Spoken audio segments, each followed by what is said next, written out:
Ever heard the saying, the nicest people can have the darkest secrets? Oh, yeah, I have. Well, today's story Oh, this is going to be a good one. is a chilling reminder that appearances can be deceiving. I love these. We're headed to Charleston, South Carolina, All right. to the quiet neighborhood of Westmont Heights, where a seemingly perfect family was hiding a horrifying truth. Quiet neighborhoods, happy families, dark secrets. Right. This is how every scary story starts. It all began with the Bishops, The Bishops. Victor, Margaret, Uh-huh. Isabel, and Caleb. Got it. They were the picture-perfect family. Perfect family. Sunday dinners, game nights, always there for each other. Nice. Victor was this big, imposing guy, Good. a total teddy bear underneath. I love that. He'd retired from the police force, one of the good guys. Okay. Margaret was a retired nurse. Aw. Everyone said she had a heart of gold. Sounds like it. Their daughter, Isabel, was a kindergarten teacher, loved by all her students. And she was married to this charming guy named Nathaniel. Oh, Nathaniel. And then there was Caleb, the younger brother. All right. Easygoing, recently divorced, Whoa, okay. but fiercely protective of his sister. I like him already. Sounds like the kind of family everyone wishes they had. Yeah, definitely. But like I said, Uh-huh. things weren't always what they seemed. Yeah. Victor, for one, always had this uneasy feeling about Nathaniel. Interesting. Something about him just didn't sit right. Yeah, I get that. And Margaret, well, she started acting strange, How so? jumpy, Okay. withdrawn, Uh-huh. almost like she was scared of her own shadow. Scared of her own shadow. That's interesting. Definitely. Almost like she was hiding something. Yeah, like she's keeping a secret. She was. Oh. And what she was hiding was absolutely terrifying. Oh, no. What was she hiding? You see, Yeah. Margaret had been keeping a diary, A diary? and the entries revealed a side of Nathaniel no one ever suspected. Okay, now I'm really intrigued. A diary. Yeah. What did it say? In her diary, Margaret wrote about how Nathaniel, the perfect husband, Oh, Nathaniel. was actually an abuser. What? He'd been manipulating and controlling her for years, Oh, my God. isolating her from her family, Wow. making her afraid to speak up. Awful. That's awful. Ah, But why didn't she tell anyone? I know, right? Her husband, Sorry, her father. her father. You said husband. I think you meant father. Yeah, I met her father. Yeah. They would protected her. Exactly. That's the thing about abusers. What is it? They're masters of manipulation. Ah, that's why. They make their victims feel trapped, like it's their fault, Right. and threaten them into silence. Yeah, that makes sense. Margaret's diary was filled with fear, not just for herself, but for her family too. Oh. Nathaniel had threatened to turn Isabel against her, Oh my God. and even hinted at hurting her loved ones if she ever exposed him. Wow. He's a monster. Wow, that's chilling. It is. He was using fear to keep her silent. Yeah, totally. Exactly. Uh-huh. He had her completely under his thumb. Under his thumb. But then something happened that changed everything. What happened? Remember Caleb, The brother. the protective brother? Yeah, I remember him. He started noticing his mom acting strange, Makes sense. and he knew something was seriously wrong. Of course. One night, he confronted her, Ooh. and after a lot of hesitation, Uh-huh. Margaret finally broke down and told him everything. Oh, wow. That must have been hard for her. Oh man, that must have been devastating for Caleb. Yeah. To Devastating. find out the man his sister loved was a monster. Yeah, I know. Caleb was furious. I bet he was. He wanted to go after Nathaniel right then and there, I don't blame him. but Margaret begged him not to. No. She was terrified of what Nathaniel might do if he found out she told someone. Yeah. So what did they do? Caleb convinced Margaret that they needed to tell Victor and Isabel. Okay. They had to expose Nathaniel, get him out of their lives before things got worse. Makes sense. They planned to confront him as a family, Right. hoping that together they could finally break free from his control. Good plan. Ooh, that was taking a lot of courage. I bet. It did. Yeah. But what they didn't know Mm. was that their plan was about to backfire in the worst way possible. What do you mean? Nathaniel was already at the house that day, Oh, no. doing some handyman work, Oh, no. and he overheard the entire conversation. Oh, my God. You've got to be kidding me. Oh no. Really? Talk about being in the wrong place at the wrong time. Yeah. What did he do? Picture this Nathaniel hiding in the shadows, listening to his family planning to expose him, This is bad. his carefully crafted facade, Right. his perfect image Oh, yeah. was about to crumble. Oh, yeah. His whole world was about to fall apart. And in that moment of panic, something inside him snapped. No. He knew he had to silence them. Oh, God. And he wasn't going to let anything stand in his way. Oh, no. Okay, you've really got me hooked now. Nathaniel overhears the family planning to confront him, and he snaps. What did he do next? That night, after everyone had gone to bed, Nathaniel put his terrifying plan into action. He knew the Bishop house like the back of his hand, which made it all the more chilling. So he used his familiarity with their home to his advantage. Exactly. He slipped back into the house armed with a crowbar and a hammer. His first target was Margaret. She was asleep at her bed, completely unaware of the danger lurking in the shadows. This is just heartbreaking. She never stood a chance, did she? Sadly, no. Margaret never woke up. Nathaniel was quick and ruthless.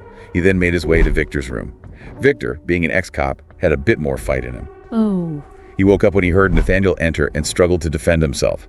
But Nathaniel was too strong and too determined. Driven by pure rage and desperation. Absolutely.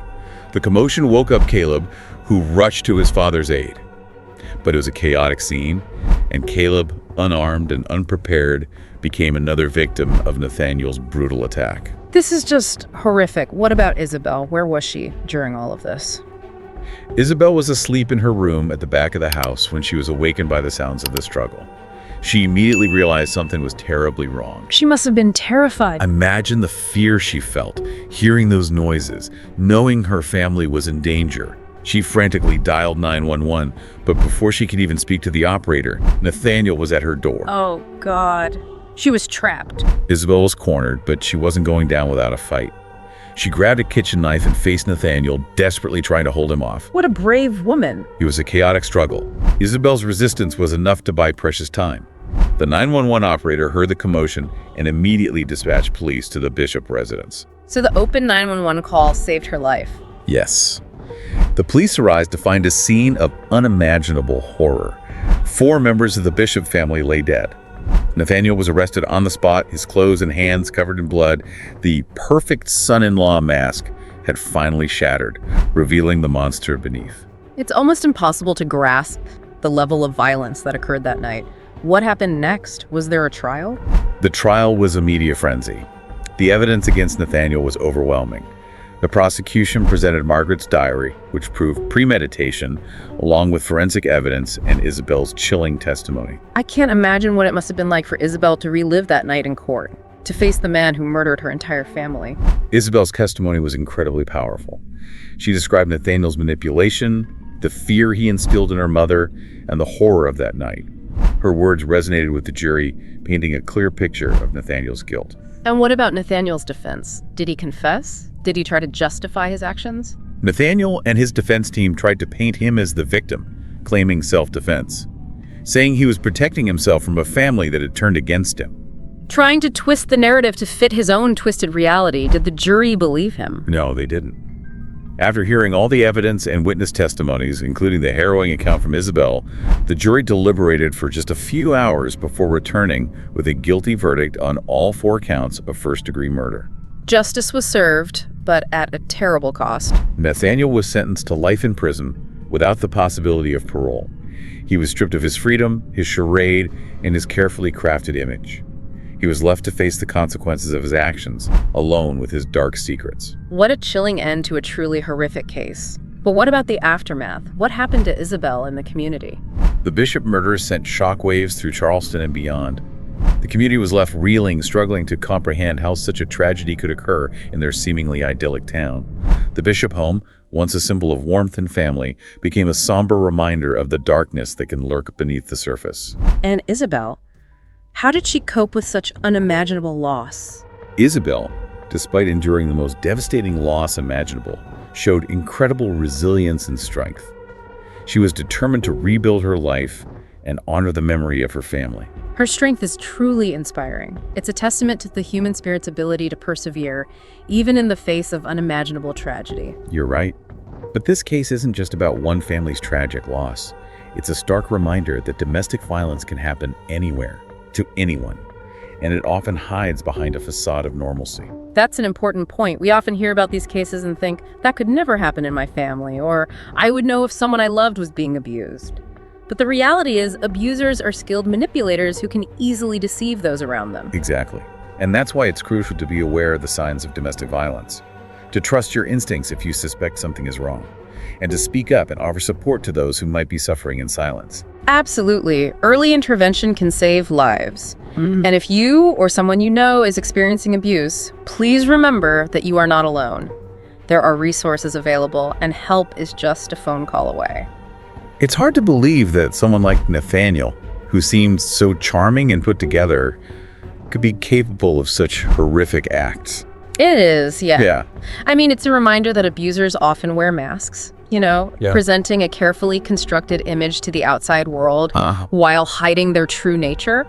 They can be charismatic, manipulative, and skilled at gaining the trust of others. It's almost like they're like actors playing a role. Yeah, exactly. Yeah, Okay. they're really good at it. And that's what makes cases like this so difficult to detect. Definitely. Abuse can happen in any home to anyone, Right. regardless of their social status, background, Yeah. or even how perfect their family might appear. Right, exactly. And it's important to remember that domestic violence isn't always physical. It can also be emotional, psychological, or financial. Yeah, absolutely. Abusers often use a combination of tactics to control their victims, Right. isolating them, Right. belittling them, and making them feel worthless. Yeah, just totally breaking them down as a person. Exactly. Margaret's diary entries gave us a glimpse into that world of control and manipulation. Yeah, they did. She wrote about how Nathaniel would constantly criticize her, Oh, wow. make her doubt her own sanity, Oh, God. and threaten to take away her daughter if she ever left him. Oh, he's awful. Those are classic tactics Definitely. used by abusers Yeah. to maintain power and control over their victims. Exactly. They break down their self-esteem, Yeah. making them feel dependent and afraid to speak out. Right. And it's often that fear that keeps victims trapped in abusive relationships. Yeah, that makes sense. They're afraid of what will happen if they leave, Of course. afraid of retaliation, Uh-huh. afraid of not being believed. Right. And tragically, as we saw in this case, those fears can sometimes be justified. It's true. When victims finally do find the courage to speak out, Yeah, the consequences can be devastating. they can be. It's a chilling reminder that we need to be vigilant, to pay attention to the subtle signs of abuse, Yeah, and to offer support to those who might be struggling in silence. absolutely. If you're listening to this and you recognize these patterns in your own relationship, Yeah. please know that you're not alone Right. and there is help available. There is. Don't be afraid to reach out to a trusted friend, Yeah. family member, or a domestic violence hotline. Good advice. There are people who care and want to help. Absolutely. We can't just sit back and assume that this is someone else's problem. No, we can't. Domestic violence is a societal issue It is. that requires collective action and awareness. Right. And it starts with having these conversations, Yeah, it does. breaking the silence, Uh-huh. and challenging the stigma surrounding abuse. Definitely. The more we talk about it, the more likely we are to recognize the signs, Right. intervene early, Yeah. and prevent tragedies like this from happening again. Exactly. We need to educate ourselves about the dynamics of abuse, the warning signs, and the resources available to victims. Right. And we need to support organizations that are working on the front lines Definitely. to provide shelter, Yeah. counseling, Uh-huh. and legal assistance to those affected by domestic violence. Exactly. So, to our listeners out there, if this story has resonated with you, Yeah. if it's brought up any concerns or questions, Uh-huh. please don't hesitate to reach out. Yeah, reach out. Remember, you are not alone and there is help available. There is help. Let's keep this conversation going. Yeah, let's Share this episode with your friends and family, spread awareness, and let's work together to create a world free from violence and abuse. a world free from violence. Thank you for joining us on this difficult but important journey It was important. as we explored the tragic case of the Bishop family. Yeah, the bishops. Remember, silence protects abusers, and speaking up can save lives. Remember that. And don't forget to subscribe to our channels on YouTube and Spotify so you won't miss our future episodes. We appreciate your support in helping us share these important stories. Until next time, stay safe, stay informed, and remember, you are not alone. Stay safe.